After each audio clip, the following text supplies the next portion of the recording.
Go. It's Arkansas shit.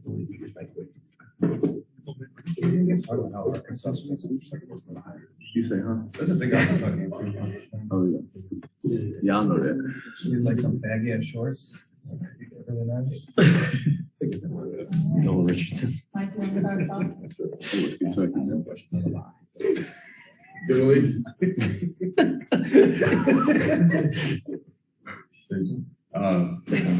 Malik, in the midst of what's been clearly a difficult season in terms of the team with the wins and losses, I think your play is seen as a bright spot within that. And just wondered how the conversation went with Rob and how this season might impact what you want in your career moving forward and how much that would might involve the Lakers. Oh, yeah. Me and, like I said before, man, Rob and Frank was the first people that called me as soon as free agency hit. And they told me this exact picture that happened this year of how they see me playing. And it worked out perfect with that aspect. So I just thank them guys for that. But yeah, I love being here, man. I love playing under this atmosphere. And of course, we love to come back and not do this again. Presumably you'd like to win more. Yeah, exactly. Malik, along those lines, I mean, you were pretty honest about it. Was it conflicting inside? I mean, here you are having probably the best year of your NBA career. Not probably. Definitely the best year of your NBA career. Looking comfortable and all this stuff. But at the same time, the team was struggling and you were wearing that hard too. How did you kind of sort through all of those complicated feelings throughout the year? Just knowing that I had an organization behind me, man, that made me comfortable, way more comfortable, to go do things like that. And it's hard to be down when you have Bron on your team, Russ, AD, Melo, Dwight, all these vets, man, that had not so good years, and they know how to deal with things like that, man. So it wasn't that hard on me because I got a lot of support, man, for those guys. Dave? Like, I got two quick ones for you. One, on your role with the team, when we talked to AD last night, in a very short list of the guys who was responsible for the team's success this year or lack thereof, and what will be responsible for moving forward, he included your name along with his and Bron's. Do you feel like you have developed a camaraderie with those guys where you could be a part of whatever this team goes to moving forward? Yeah, for sure, man.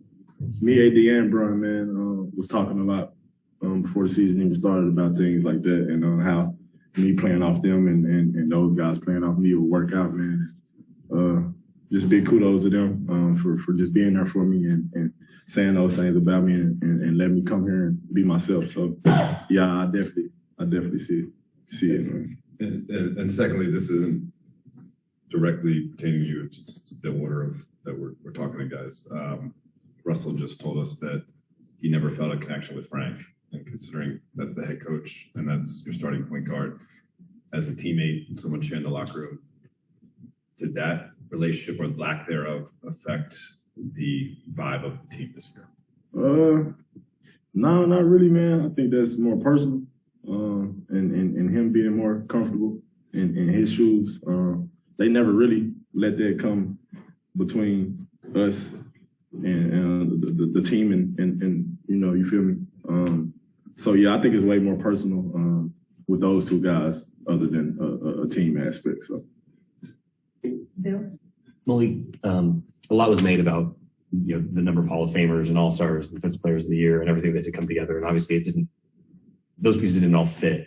But I'm wondering for you, as a young player who'd never been exposed to players like that on a regular basis, like how did playing with veterans of that caliber raise your game, affect your mentality? How do you think that shaped you as a player this year? Yeah, man, that was a big part of it, man.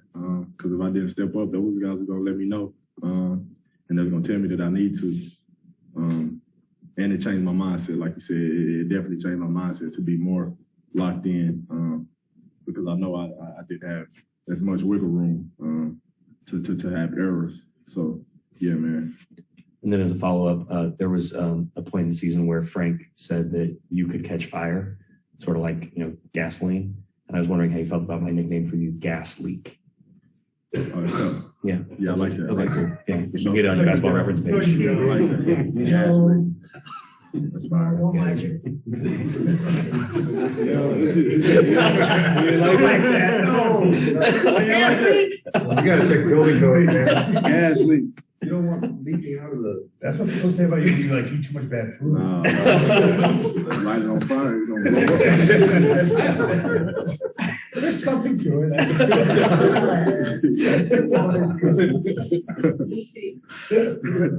Gas leak. Since you're gonna become a free agent, and there's a lot of money to be earned out there, what's gonna make you comfortable with having a high salary versus being comfortable with where you're playing, coming back here to play? Say that again. Okay, you're gonna be a free agent, Yep. and there's a lot of money to be earned out there. Is it more comfortable for you to earn a maximum salary or to come back and play for a team like this that perhaps can't give you your true earnings? It's a good question, man. It's really me being comfortable, feeling like at home, whether that's here or somewhere else, with little money or more money. It's just me really feeling at home. At the end of the day, most of the time, I mean, the money matters, but I know what I can do on the court, and I can go out there and earn that.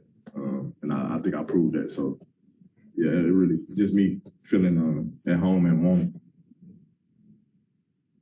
Alan Sliwa on Sun. Hey, Malik, I'm just curious, what are areas of your game that you're hoping to focus on in the offseason? Are there specific things? You obviously had a great season, but are there other areas of part of your growth that you want to focus on? Getting stronger, man. Just getting stronger to hold up bumps on the defensive end.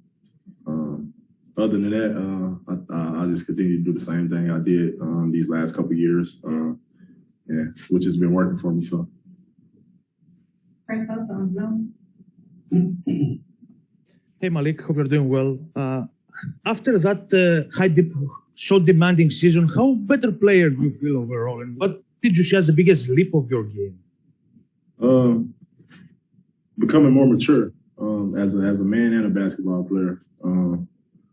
That's really the biggest thing that grew with me, man. Because I had seasons like this before in Charlotte, and I wasn't playing as much too, so I had to deal with that and the losing part. And now I was playing, so I just became more a mature man.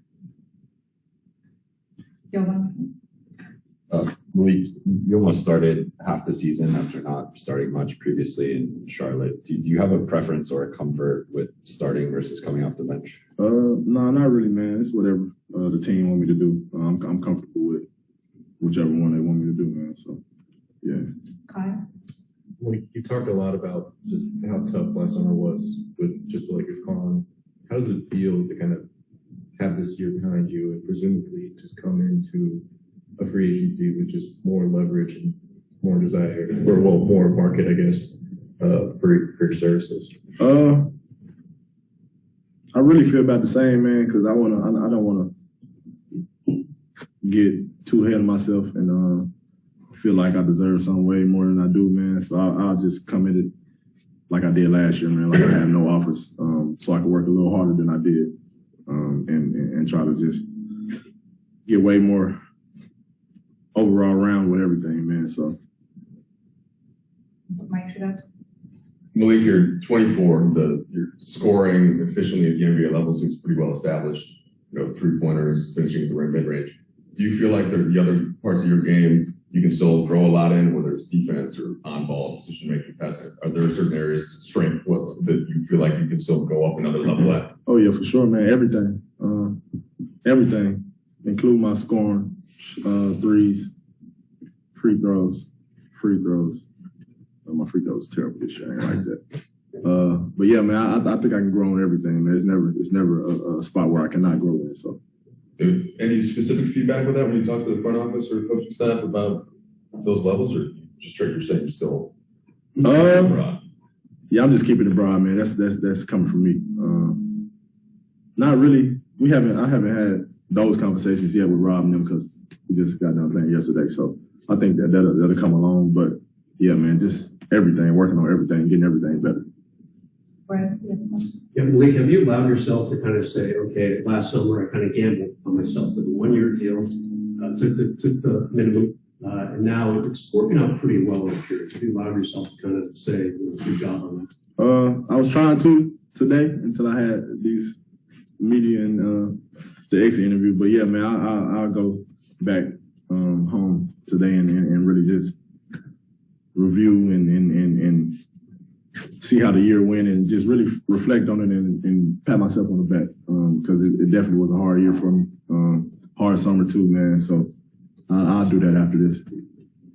Last two, so then have a follow-up and then we'll end with Brian Hennessy on Zoom. This was like a pretty tough season on a lot of different fronts. And I apologize because we didn't get to do this last night. How fun was that for you to be up there with Austin and that moment and kind of just sort of the weird serendipity of the world that you guys would get to do this season together? Yeah, man. We've been saying it all year. Two Arkansas guys from the same area, Northeast Arkansas. Super small town, super rural. On one of the biggest organizations in the NBA, if not the biggest, and actually having success together. We said we'll never see something like this again. We might, hopefully we do.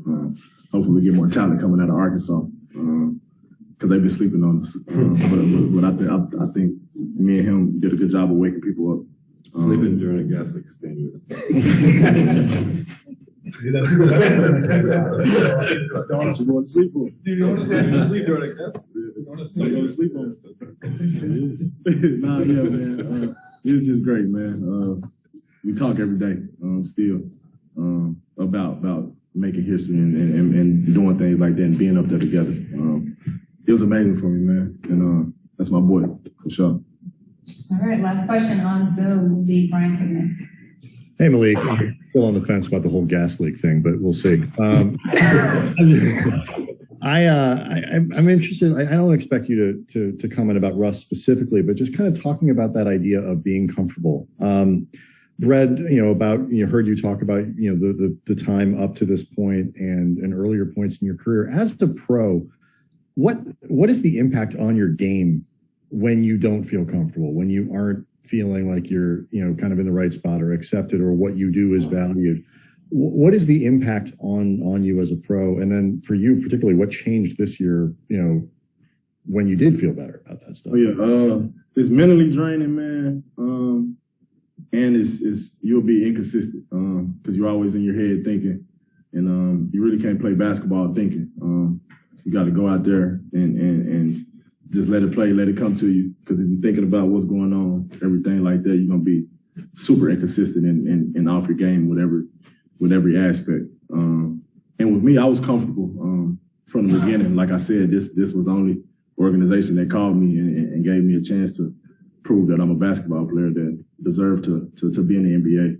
So I was comfortable from the get-go. I never really got out of my mind with things like that because I've been in Charlotte and I've been in situations where I wasn't playing as much and things like that. So I was pretty super comfortable coming in. Thank you. Thank you. Appreciate y'all. Yes,